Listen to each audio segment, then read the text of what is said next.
All right. Good evening, everybody. This is your man, Dr. John C. Turner, aka the Professor JT, and we are here with another Doc Chat. Man, I got my friend, Dr. Stephen Grant, and the wonderful Dr. Danielle McPherson. Now, these individuals are special because they are doctors of business administration. So, hey, if you are checking out the Doc Chat, if you're with us, go ahead and shout yourself out in the comments. Let us know that you're watching. Say hello. Let us know what you're a doctor of, or if you're working on a doctorate program, let us know what doctorate program you are in. So what we're going to do is roll out with the introductions. We'll start with ladies first. Dr. Danielle McPherson, please welcome to the Doc Chat. Let us know what program you did, what you did a little bit of your final project dissertation work on, and what you're up to now. Welcome to the Doc Chat. Well, thank you. Thank you for having me. So my name is Danielle McPherson, and my doctorate actually is in business administration, but it actually is in finance. So I attended Washington University in St. Louis, and so they have a doctoral degree in business, but there's different focuses, and so mine was finance. Um, my program it was long. It took me about 5 years to complete it. So I started in 2015 and ended in 2020 at the December of 2020 during the pandemic. So my program or my dissertation topic was over social determinants of health and the impact on hospital profitability and health outcomes. I can't remember what else you wanted me to. Oh man, that's a good start. We appreciate you. Appreciate you. And got my frat, my yo brother, Dr. Stephen Grant. I appreciate you, my brother. Welcome to the Doc Chat. Tell us a little bit about the program you did, where was it at, and a little bit about the final dissertation project work that you did. Welcome to the Doc Chat. Everyone, and thank you so much, Dr. Turner, for inviting me on the Doc Chat. I am elated and humbled at the same time. I earned my Doctor of Business Administration in accounting. I started in accounting, and I figured that it was only appropriate for me to finish years later in accounting. And so I attended Capella University, and my topic centered around digital transformation capabilities and small businesses. We hear a lot about different technologies, accounting technologies, if you will, and how small businesses can implement those different types of technologies to sustain a competitive advantage and remain a going concern. And so my focus was really and truly on small private accounting firms here actually in the Washington, D.C. metro area. So very, very interesting research, I would say. Okay, well, wonderful stuff. Wonderful stuff. We got the wonderful Dr. Michelle, who was on the show last week. We appreciate you doing the wonderful organization leadership work. She's always a big fan, and I appreciate her so much. And the soon to be Dr. Stone. Wow. K through 12 education leadership. I might need you on this show soon. I'm telling you, I might need you on this show soon because there's a lot of work going on in there. Now, here's what I want to go into because it's funny talking with individuals, and sometimes you'll hear, "Oh, I got an MBA. I'm done. I don't need to get nothing else in business. I'm done. That's it." But you both took it to the next level and got that Doctor of Business Administration, but you got it in different types of specializations, which I think is cool. So, Dr. Danielle, what led you to say, "I'm going to go get this. I'm going to go do this, and I think this is going to be good for my career"? Well, so like Dr. Grant, my undergrad is in accounting. My background is finance, and so we are mutual nerds here as far as number nerds. Number yeah. Yes, I think the main reason why I decided to go and get a doctorate was really just had to do with the fact that in my particular the type of work that I do, so I work in healthcare, and so healthcare is science, finance, accounting is science, it's actually a science degree. And so a lot of the work that I do from a strategy perspective, just being able to make strategic business decisions, a lot of times in corporate America, it's filled with a lot of intuition. Like people make decisions based off of intuition, based off of what they've done in the past. I call them lifers, people who've been in organizations or corporations for a long time. They've just seen things that work. And so I wanted to be able to bring kind of this empirical knowledge to the way that I make strategic decisions. And so it wasn't really so much of me wanting to just go and get a doctorate. It was just I am a researcher at heart and I'm a business professional, specifically in the finance realm. And honestly, when I was kind of pursuing these different paths and understanding that I like to research, I like to be able to quantify the things that I'm doing, I like to be able to explain it empirically. The only way that I felt like I could do that is getting a PhD. But I didn't want to leave corporate America to dedicate, full time 5, 6 years of my life because I felt like it could potentially slow down my career trajectory. I was like, this is probably not the best thing. And so when I realized that, a school like WashU actually had this other path that I could still be this professional, but also a researcher, and be able to take those same tools into the business where I was like, well, this is a no brainer. Wow. So that's kind of the way that I did it, and the reason why I did it, and it's been helpful since. So Okay. And Dr. Grant, what made you say I'm gonna go for this? Because accounting, finance, I mean, y'all pockets probably wasn't hurting that bad now to be like, I think I'm gonna go get a doctorate. You know what I'm saying? So what made you say I'm gonna go do this? Well, for me, it was never, um, oh, I need to go and get this because I need to move up in my career. I already have 4 degrees already, and so it was never, oh, let me get another degree to add to it. Let me go get my terminal degree. It was never that. Mm-hmm. For me, it was more personal. I come from an area. I'm originally from Alabama. I don't know if you guys have ever traveled there. It's not a whole lot. Yeah, I mean, I think I've went through Alabama. Yeah, yeah. So just imagine coming from a Title I area, or growing up in a Title I area.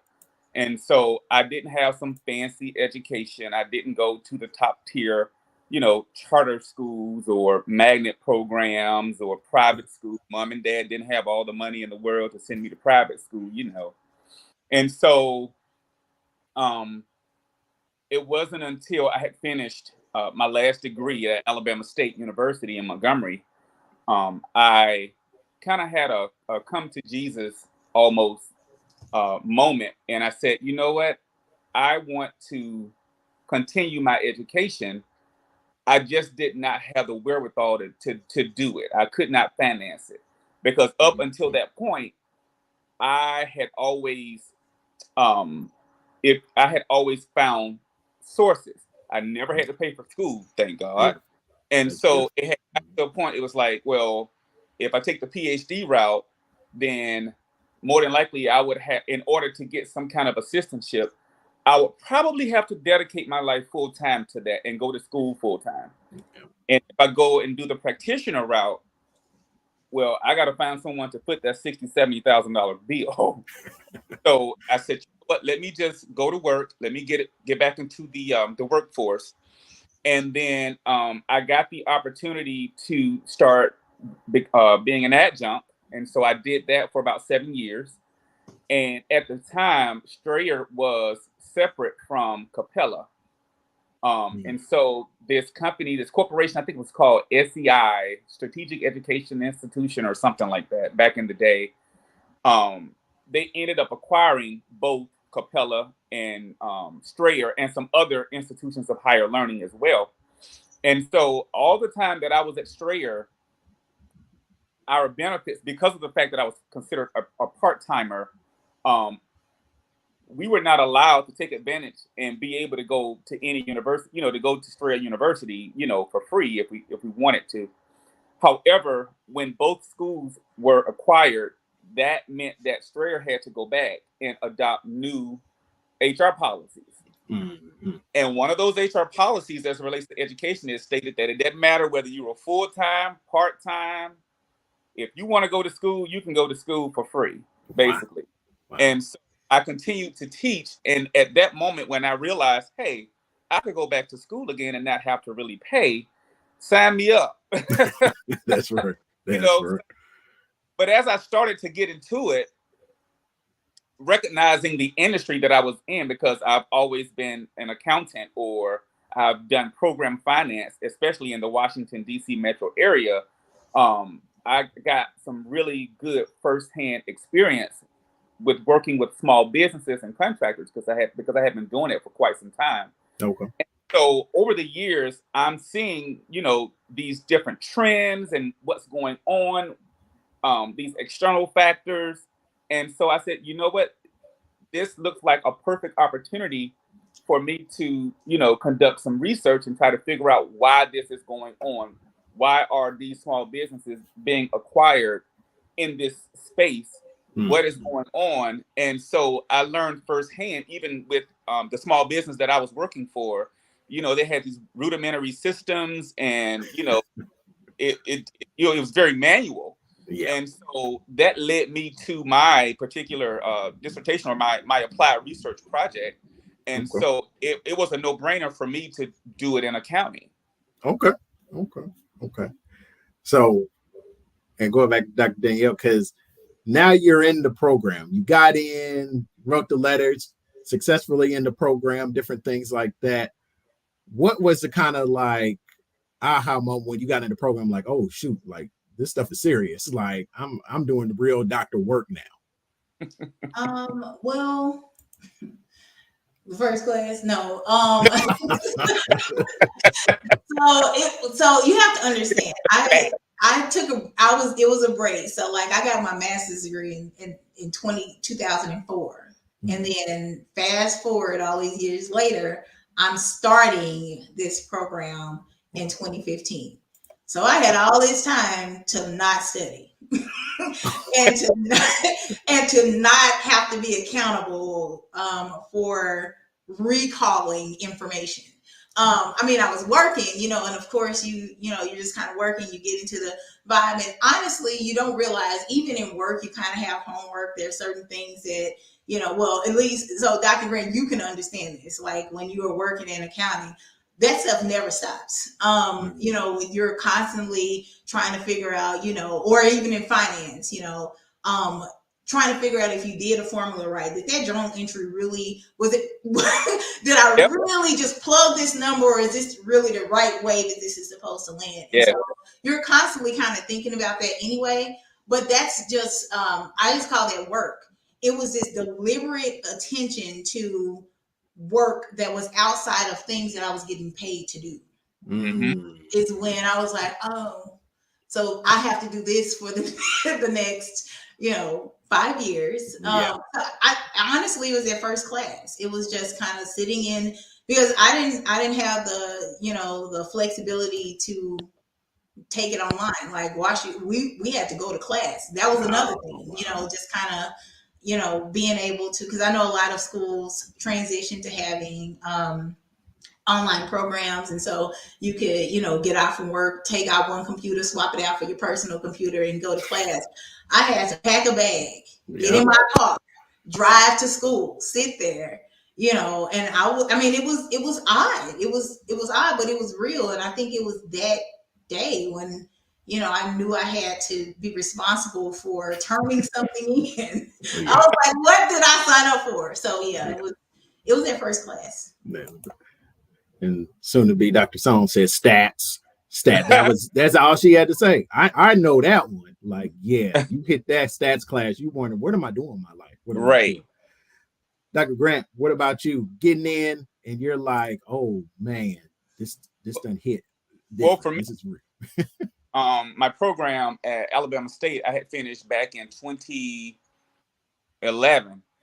And so it had been about 8.5 years since I had to actually go home and do homework and all of that stuff. And so my anxiety levels were on 10,000 in the first course, because you don't know what to expect.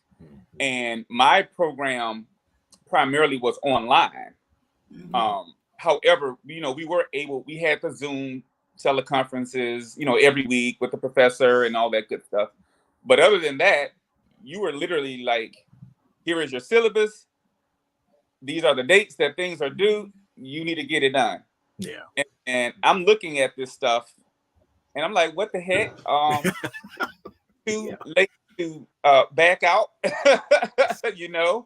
But after that first course, I think I had gotten into a rhythm of, going to work, gym, I'm home from, 6:30 to 10, 11 o'clock at night. I'm sitting downstairs where I am now and just cranking it out, just writing and researching and analyzing and doing all of those things that we are all privy to.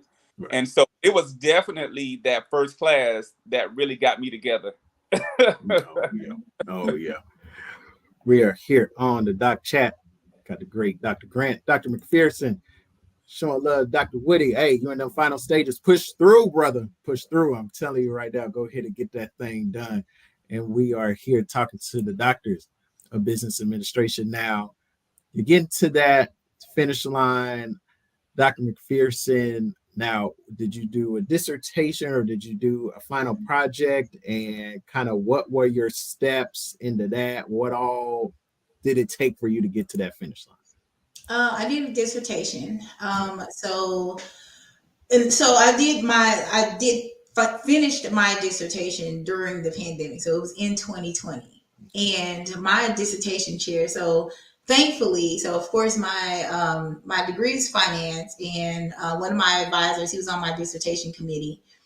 I was thinking that I was going to have to, when it was time for me to pick something, I was like, okay, I'm going to have to pick something super financy, like investment theory or, something like that. And honestly, I have a background in finance, but I'm more interested in more financial policy, monetary policy, economic policy, really economics, but with a heavy finance twist.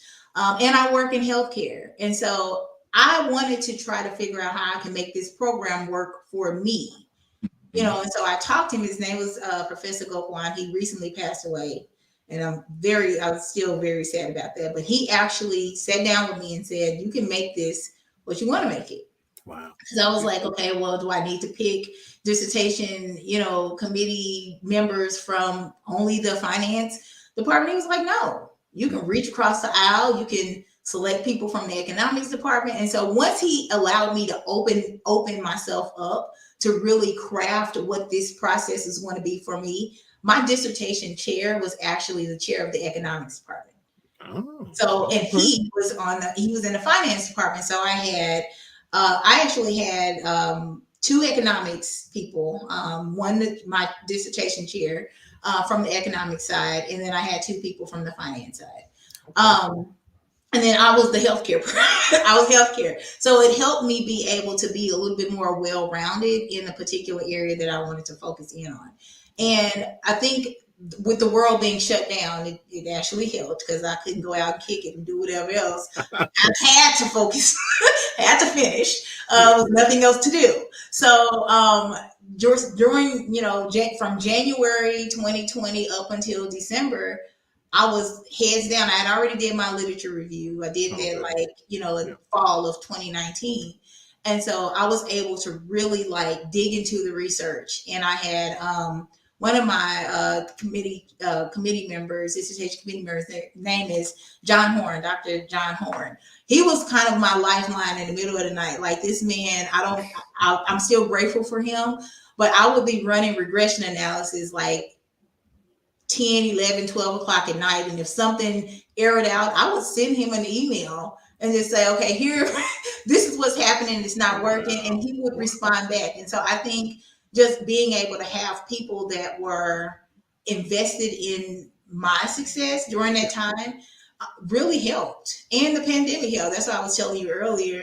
I kind of missed I missed the solitude of the pandemic. I don't miss all the bad things about it, but it did help center me. It made me focus, and so I think just kind of it was like a perfect storm, in my opinion.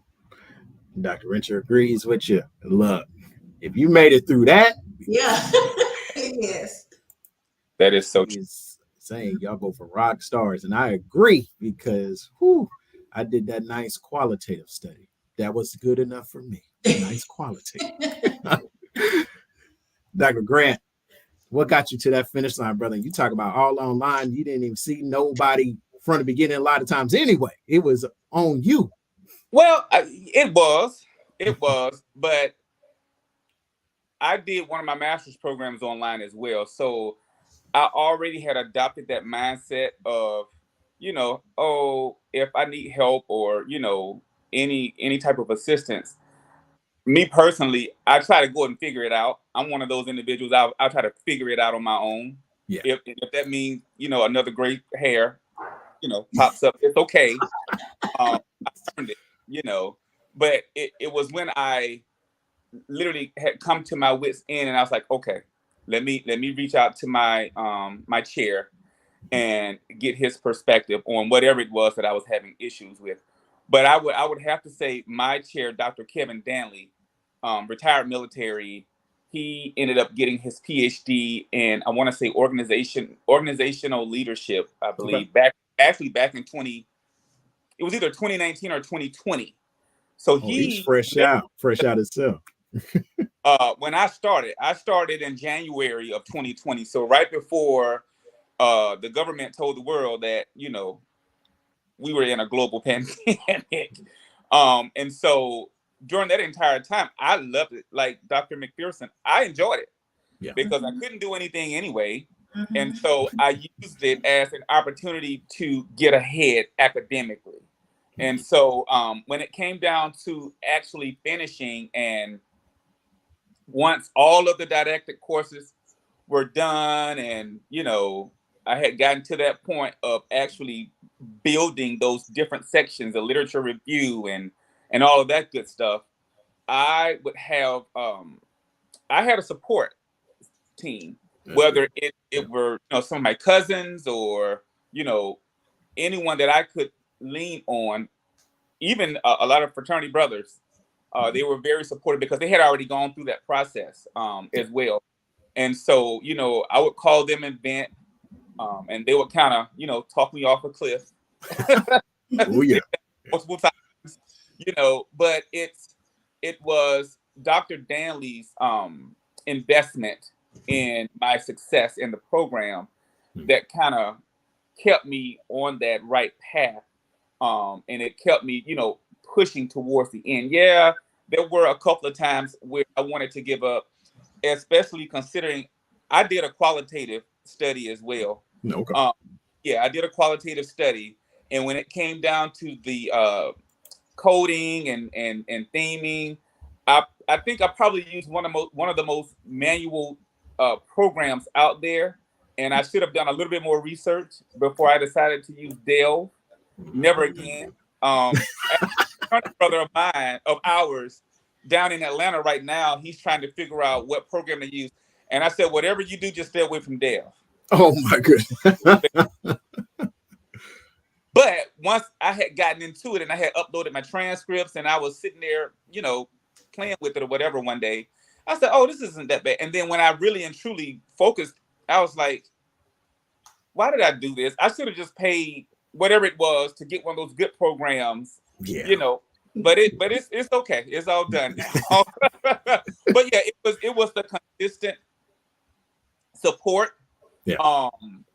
I can't. I gotta say there were a lot of people that were praying for me. There were individuals from my hometown in Lowndes County, Alabama, where I am originally from.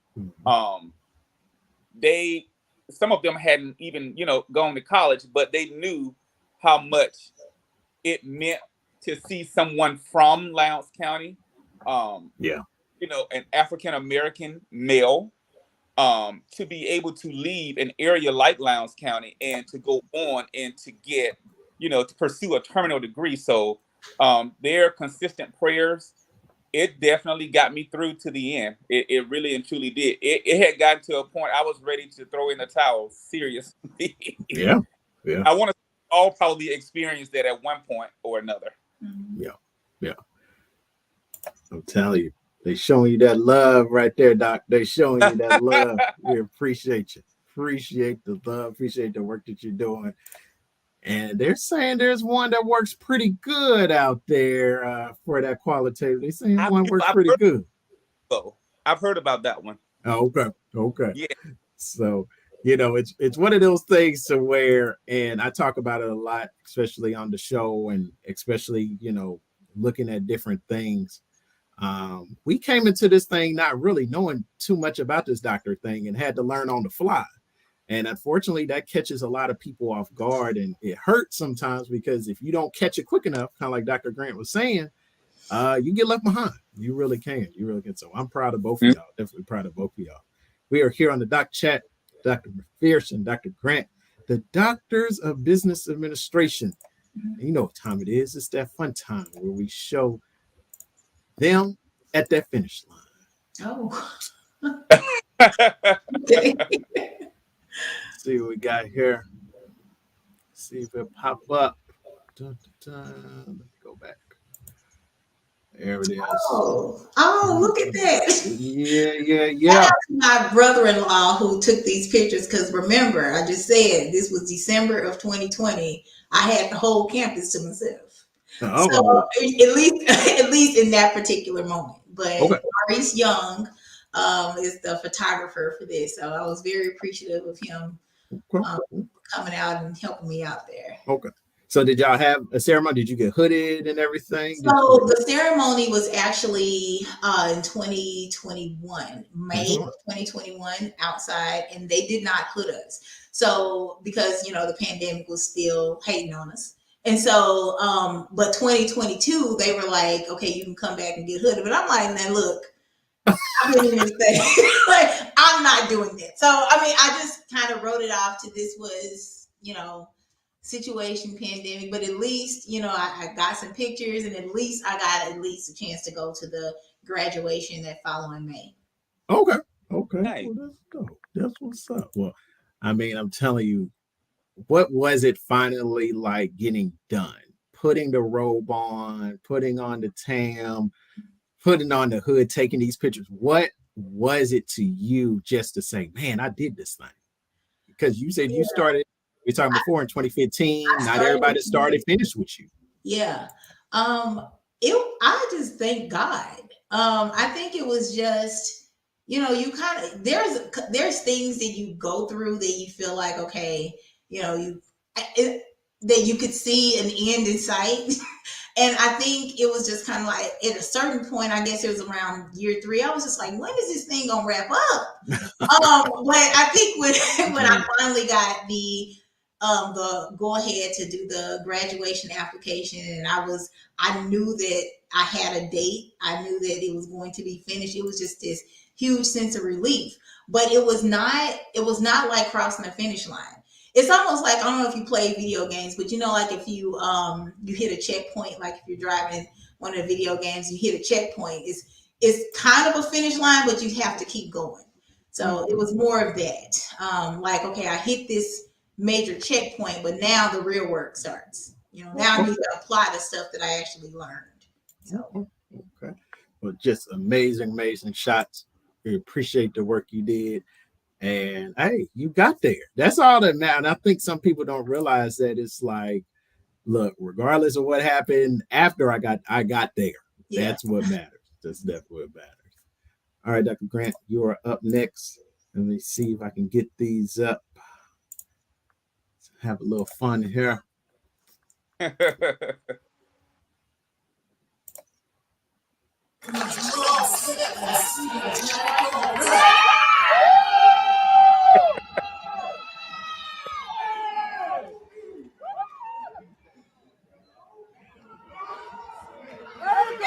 Oh, there we go.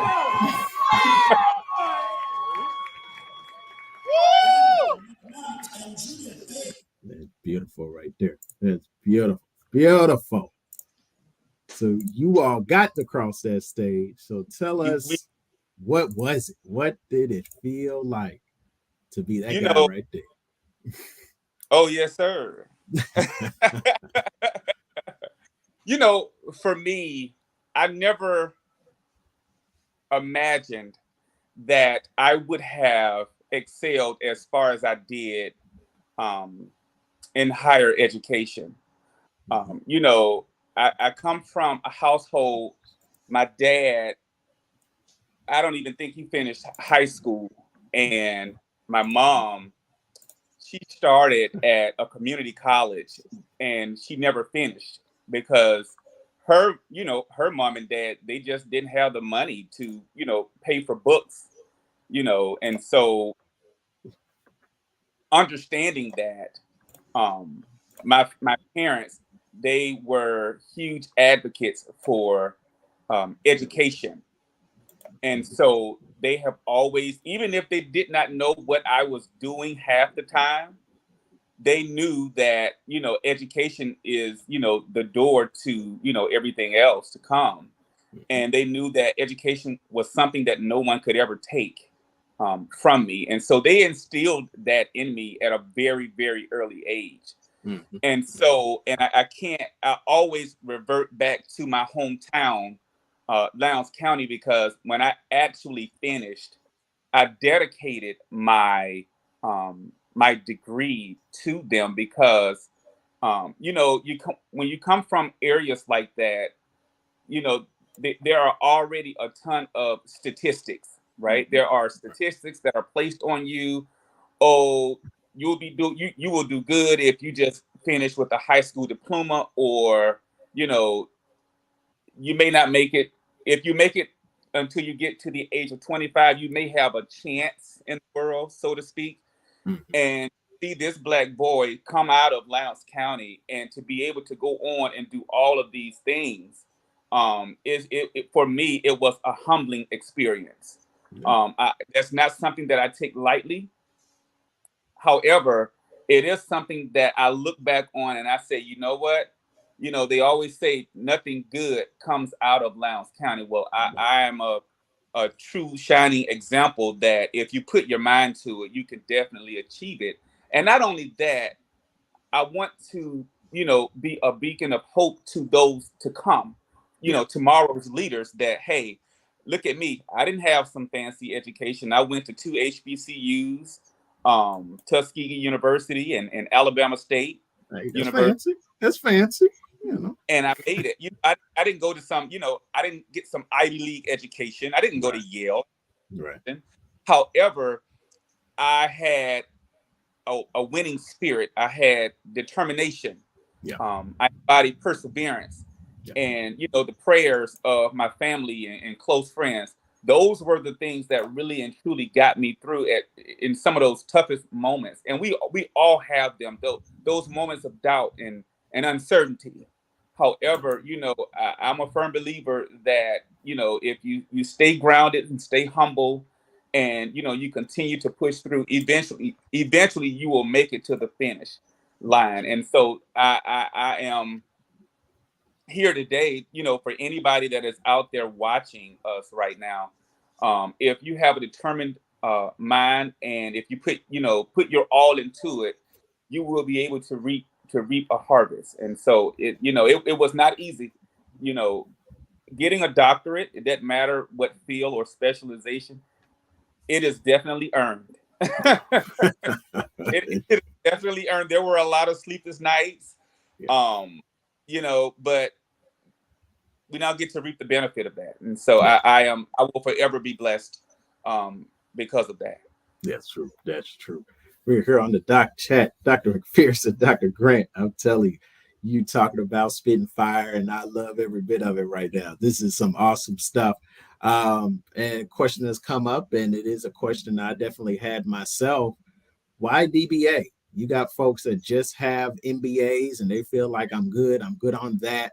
And Dr. McPherson, if you could tell somebody you can go do this, you go get a DBA, why would you tell them to go get a DBA, and what's the advantage of having that?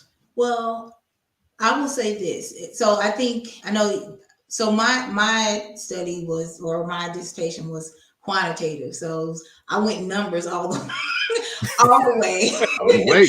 I chose violence clearly, or it chose me. However you want to look at it. Um, so I would say that anyone who, for me, with a DBA, I felt like I could be more effective um, in the workplace. So, if watch you, and I don't know if they say this, they said this where you attended, Dr. Grant, but they kind of differentiated the two. They said, a DBA is for the researching professional, and the PhD is for the professional researcher, right? Yeah. So, and in my job, I work in an area where I do negotiations, I do strategy. I have to be a good researcher, right? But I'm also a business professional. So that's the first logical thing. Secondly, I needed to make money. So, listen, the great philosopher Lil Kim said, money, power, and respect is the key to life. So, as far as I was concerned, I needed all three. At that time, I needed power as in impact. So I didn't go after, getting a doctorate to have a title. I really want to make impact. I'm more concerned about making an impact. So even if it's faceless or titleless, I just want to make an impact. But I need to finance the journey. I need to finance the journey. And so I needed to continue to work. So there were not a lot of programs that allowed me to be able to lean into being a researching professional, to be able to really elevate the way that I did my work, to take my empirical analysis to another level, bringing it into the work that I do, and allow me to continue to work to fund all of that along the way. So when I kind of thought about all of those different elements and things, I said, I don't want to be a full-time student. I've done that before. I put on 15 plus pounds when I was a full-time student. I don't want to just go to school and eat cupcakes. I needed to be able to figure out a way to work, study, apply, repeat. Yeah. And honestly, when I really kind of looked at all of the different programs that were out there, a DBA program is what resonated to me the most. But then I went a different layer and said, okay, well, I don't want to have to move, right? I didn't want to have to relocate.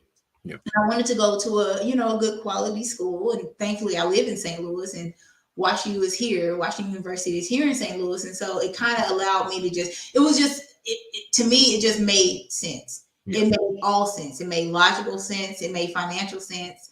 It made educational sense for me to go there. So I would say anybody who's looking, if you are kind of in a position like me, if you are a corporate professional, and I really also say it depends on the type of work that you do. If you find yourself doing more, strategic analysis in your job, you want to take it up a level. When I was in my program, I used Stata. So I don't know if anybody used it. It's a wonderful, horrible program. Just kind of like, I don't know how I feel about it.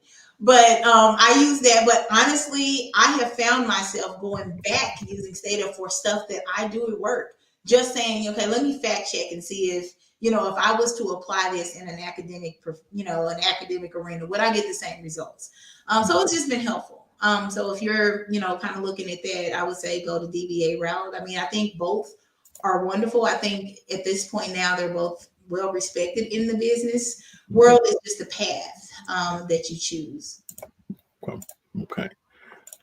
And a lot of people don't realize this.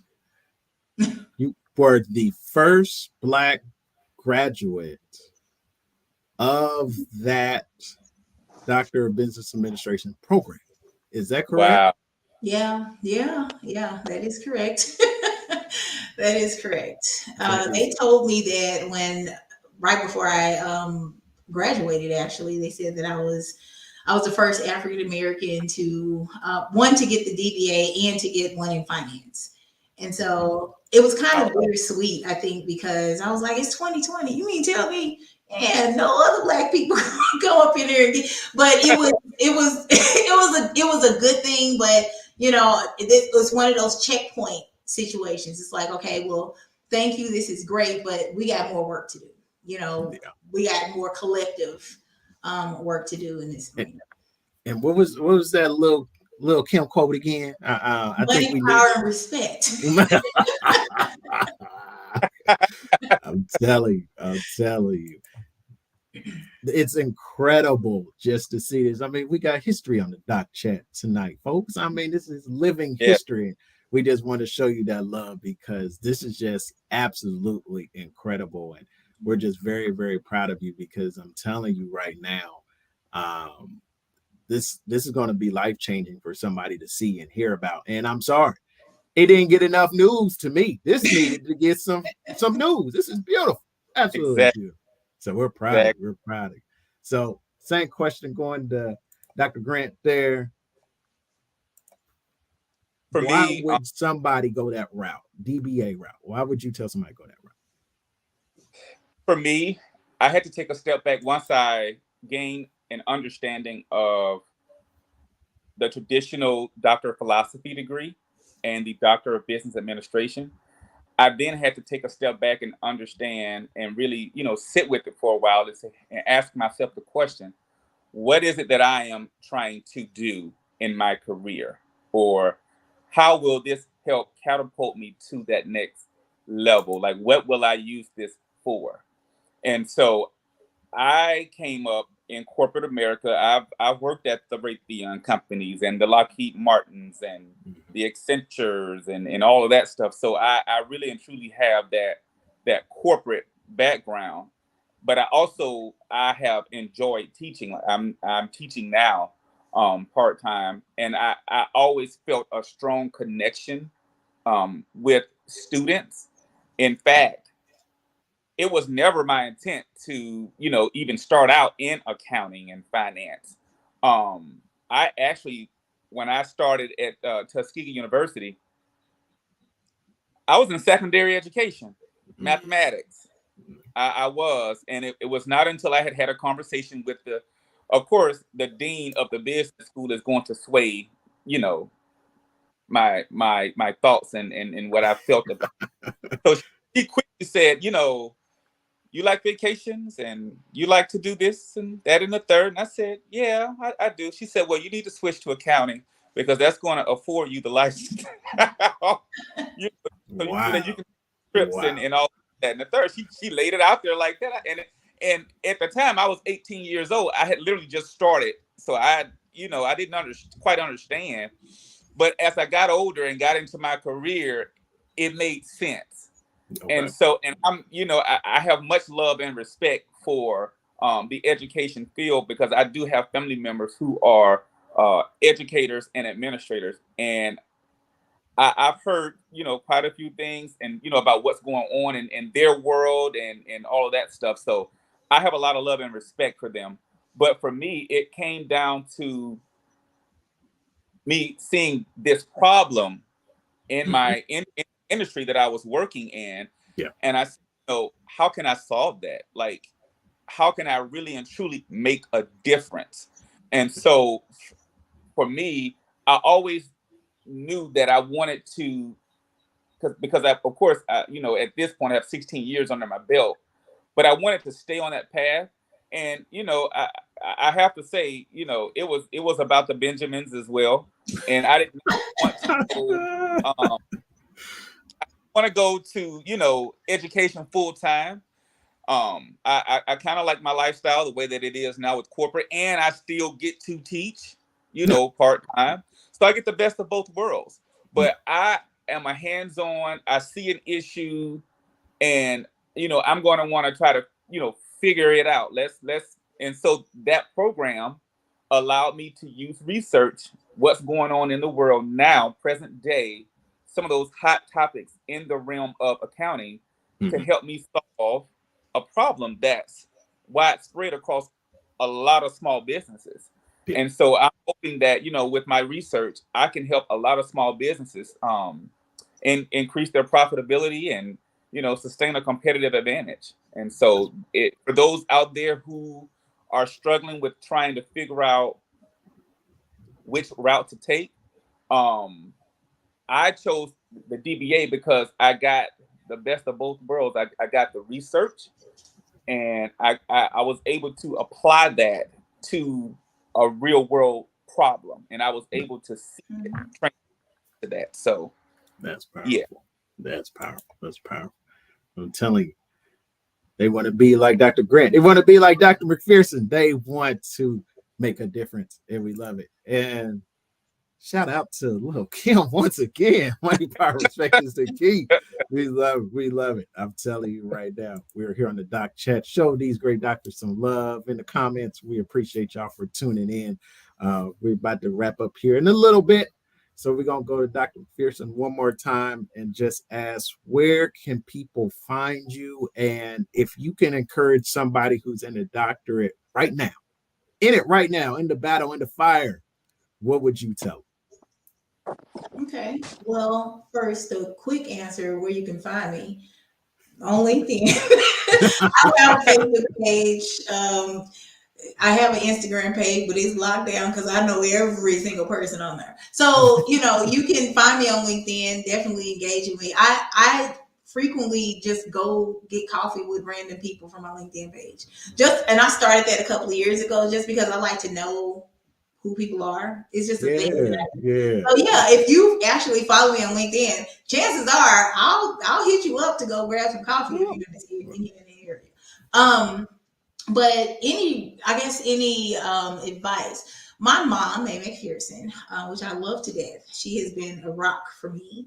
My whole life. Like, this woman is absolutely amazing. But she gave me some advice. I don't even know if she really realized how relevant it was and how much I was going to hold on to it. She told me one time, never be a reservoir, be a channel.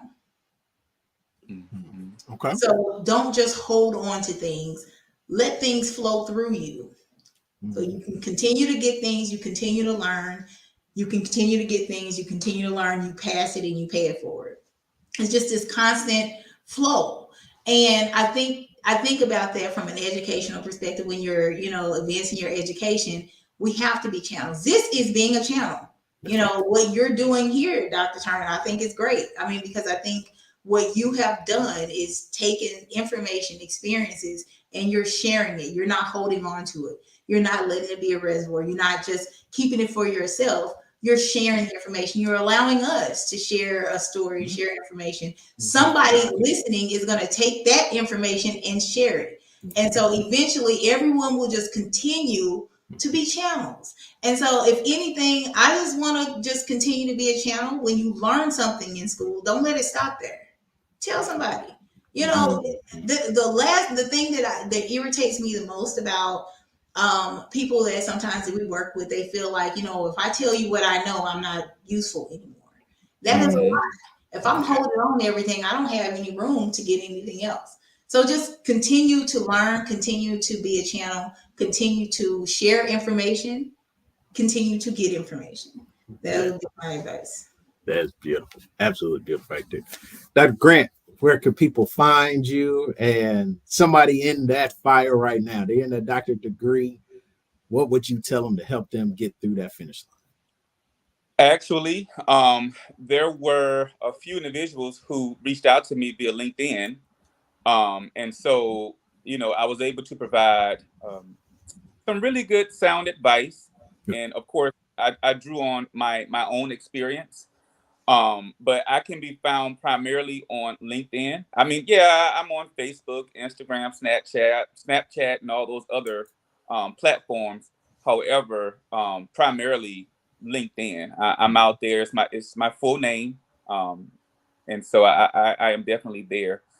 And what I will tell someone that is currently in their program and they feel like they're about to lose it, or they just need a word of encouragement, I would just tell them to hold on. Don't give up. You are right at the brink of getting to that next phase or that next chapter in your life academically. And nothing is given, It is earned. However, if you put in the work, you will definitely reap a harvest. And not only that, but even after you finish, I understand the responsibilities um that have been bestowed upon me.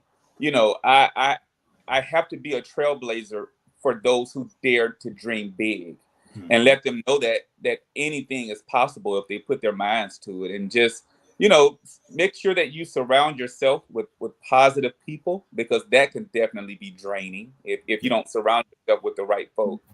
You need some people in your corner that are going to support you. They don't necessarily have to understand what you are going through. Even if someone who is going through their program reaches out to one of us, everyone's experience is going to be different. Yeah. And so, everybody, that is going, individuals who are going through their own program, they're going to experience different things. However, based on my experience and based on you guys' experience, um, don't give up. You made the decision to get in it for whatever reason, and just see that thing through to completion. And you will be able to reap the benefits of it. And of course, like I said earlier, be able to give back to that next person. Dr. Pearson, she definitely touched on it. Just be able to give back, pour into the next person, because someone poured into you. Yeah. Yeah. Just powerful, powerful quotes, powerful statements. I think we got about 8 more minutes. I guess I have one more question. One more question if y'all with me. One more question. Somebody that is graduating right now, what would you tell them they need to be doing within the next at least 2 to 3 years after they get their doctorate? Dr. McPherson. Keep your books close.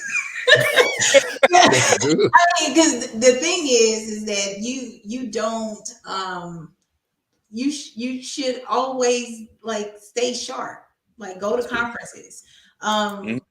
reflect back. And I'm not just talking about the textbooks, I'm talking about the workbooks, like your notebooks, your notes, tap into that moment that you took the notes.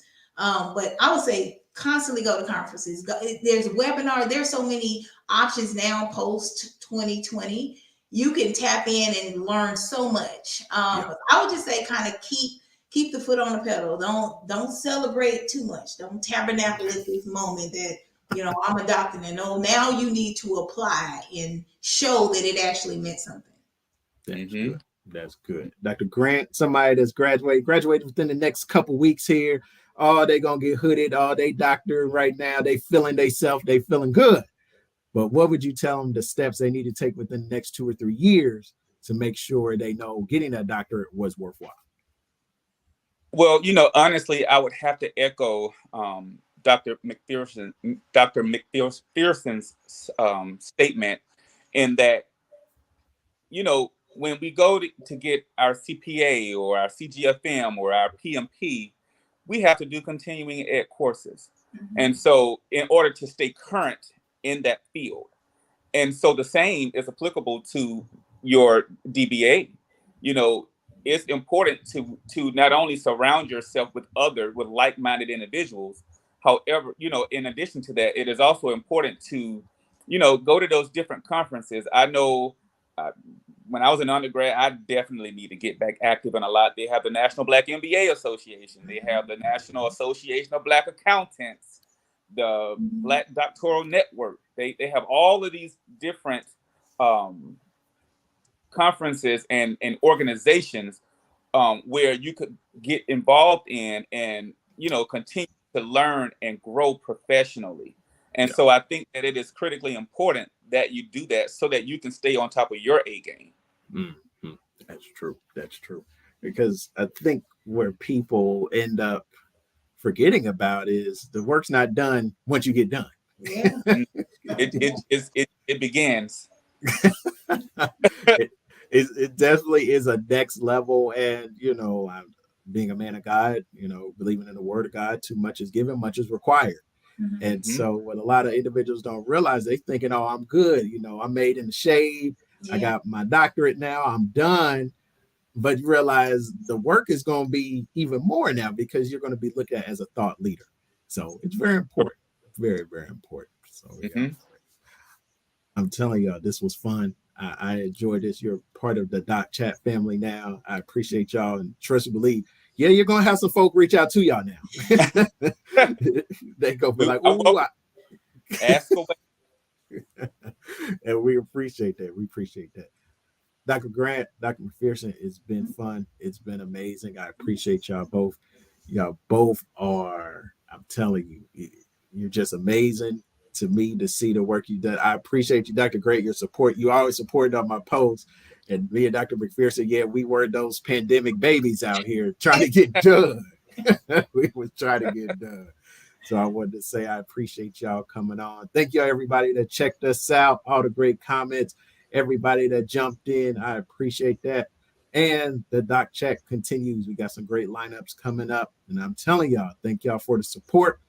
I am letting y'all know on here right now, we have some great individuals who have decided to join in with me for the Dr. Talker book, which will come out in the fall. So I am very, very excited about that and appreciate that. We want to highlight and give light to doctors. And that's what we're doing here. And just thank y'all so much for all the support. To God be all the glory. So until next time, Dr. McPherson, Dr. Grant, thank y'all so much. I appreciate y'all. Thank And we you. say to everybody, peace out. Bye-bye. Bye.